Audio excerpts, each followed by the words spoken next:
សារយើងកំពុងលំបាកវ័យកូននេះក៏ច្រើនដែរហើយមិនឃើញសោកក៏ត្រើយពេលនេះកូនកំពុងខំប្រឹងបិទភ្នែកសួរខ្លួនឯងថាឯណាទៅខ្ញុំត្រូវដើរសុទ្ធតែជ្រុះមិនក៏គ្មានកម្មយន្តដើរមួយណាសិទ្ធត្រូវហើយមួយណាជាខ្លៅពេលខ្ញុំដើរផ្លូវខុសគេបែរជាសរសើរគេមិនចង់ឃើញខ្ញុំប្រសើរមើលមុខមើលមាត់ណាស់មិនរាប់គេជាខ្លៅពេលខ្លះក៏រាប់ខុសដូចជាពាក្យចាស់លោកបានប្រដៅស្គាល់មុខតែមិនអាចស្គាល់ចិនបាម៉ាំងអើយកូនសុំតោជួយមិនបានໄວសងគ្រួសារយើងកំពុងលំបាកវ័យកូននេះក៏ច្រើនដែរហើយមិនឃើញសោកក៏ត្រើយពេលនេះកូនកំពុងខំប្រឹងលើកដៃសំពះខ្ញុំចាក់ចេញពីផ្ទះទាំងធាមិនទាន់រះលះអរិយអ្នកតាទីងទ្រូងអ៊ូលស្ទះទូមិនសមនៅក្រុងក៏ខ្ញុំនៅតែជំនះប្រណាំងនឹងគេតែប៉ុណ្ណាំងនឹងកាពះកូនតែចង់ឈ្នះអាហាពេលក៏អគុណព្រះក៏សង្ឃឹមថ្ងៃមួយប៉ុនលឺជីវិតភ្លឺចាំដូចថ្ងៃរះជីវិតខ្ញុំខុសពីជីវិតគេ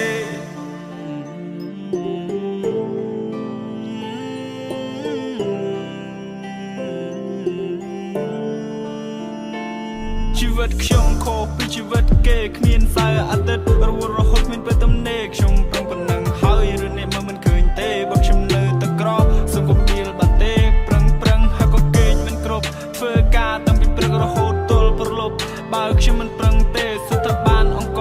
មកពីណាខ្ញុំយកមកហូបជោគនេះហើយជាជីវិតនេះក្របិទភ្នែកបើកភ្នែកមានខ្លះចេញមកដើរវែកញែកថានេះក្រនចេញចុះចិត្តទៅការគិតទៅពីដេកខ្ញុំប្រឹងមុខខ្ញុំមិនឡើងស្លេកបែបវងវាយសាច់កាចទៅជួឆ្នាំពេកខ្ញុំអត់យល់អ្នកក្រគួរអីហាត់អ្វីអ្នកចង់បំពល់ចង់ប្រតនាថាខ្ញុំក៏ចង់មានតែមិនតន់អំណោយផលវាស្នាខ្ញុំតបែម៉ាំងអើយកូនសុំតោជួយមិនបានអើយសោះគ្រួសារយើងកំពុងលំបាកវ័យកូននេះក៏ច្រើនដែរហើយមិនឃើញសោកក៏ត្រើយពេលនេះកូនកំពុងខំប្រឹងគណៈរាត្រីខ្ញុំជក់បរិយអង្គុយសិនណោះខ្លួនឯងខ្ញុំចេះតែគិតពីនេះពីនោះគូក្បាលនេះគិតចង់ហុយផ្សាយឲ្យផ្លូវជីវិតរញ៉េរញ៉ៃត្រឡប់ទៅលិនដល់ឡើងវែងពេលដែលធំវិញសំភារច្រើនណាស់ខុសកាលពីក្មេងស៊ីបាយឲ្យរត់ទៅលេងមិនដែលជាខ្វល់ឲ្យគិតគូពីរឿងអីផ្សេងប៉ុន្តែឥឡូវគិតច្រើនខ្ញុំផ្ទុះ my brain សំពីសំពងជីវិតមួយនេះលំបាកមែនរឿងជីវិតមិនលំបាកពេកហើយប្រឹងណាស់តែមិនឃើញកង់ក្រោយហើយពេលខ្លាចខ្ញុំមិនជាសែនហត់នឿយ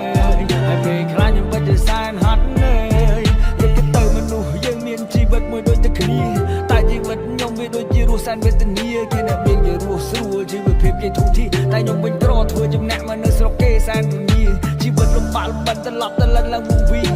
ព្រោះតែក្រពេករៀនមិនចប់ទី12គ្មានចំណេះគ្មានជំនាញមានតែធ្វើជាកូលីញើហូលឡើងសាមលីអូទៅដូរយកលុយទិញបាយស៊ីបើសិនយើងនៅតែអន់នៅគ្មានណាគេខ្វល់ទេ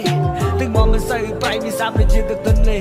គេតែញមើលរំលោភមិនឲ្យតម្លៃលើយើងទេក៏ព្រោះតែយើងនេះក្រយើងដើរមិនចោះចំណោមគេអ្នកមានកូនទាំងទ្វេលោកកាន់តែចាស់ដែរហើយតែកូននៅលេលើដើររំមិនឃើញក៏ត្រើយសង្ឃឹមតែថ្ងៃណាមួយពួកយើងនឹងបានធូរស្បើយកូនពិតមិនចង់ឃើញលោកត្រូវលំបាកទៀតឡើយរឿងជីវិតពិតលំបាកពេកហើយប្រឹងណាស់តែមិនឃើញកង់ត្រើយហើយពេលខ្លាចខ្ញុំមិនជាសែនហត់នឿយហើយពេលខ្លាចខ្ញុំមិនជាសែន